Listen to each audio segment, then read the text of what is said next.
एदारी के नवरात्रि विसर्जन के मौका में दुर्गा के प्रतिमा के संगे संग नवा किस्म के झांकी घलो देखे बर मिला थे। एमा पौराणिक कथा, महाभारत और रामायण कालीन कथा के संगे संग अलग अलग किस्म के इतिहास और समसामयिक विषय के प्रस्तुति घलो करे गए है।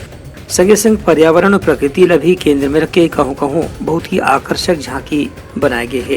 ये झांकी मन के माध्यम से कलाकार मूर्तिकार मन यही बात के संदेश देना चाहते हैं कि हमन अपन परंपरा ला नहीं छोड़ना चाहिए। संगे संग प्रकृति और पर्यावरण के रक्षा के प्रति भी हमन ला जागरूक होना चाहिए, तभी त्योहार मनाए के कोनो सार्थक अर्थ हो सकत है। दुर्गा के वैसे भी अर्थ होते कि शक्ति पूजा, शक्ति के साथ में सत्य और शिव घलो शामिल रहते। यही पाए के अलग अलग झांकी में दुर्गा के 9 रूप के प्रस्तुति करे गए है, जेकर माध्यम से लोगन मन ला अपन समाज के प्रति कल्याण और चरित्र और विश्वास के साथ में मेल जोल, पारिवारिक प्रेम, सद्भाव के संदेश दे के प्रयास करे गए है। ब्यूरो रिपोर्ट, उतलंगा न्यूज।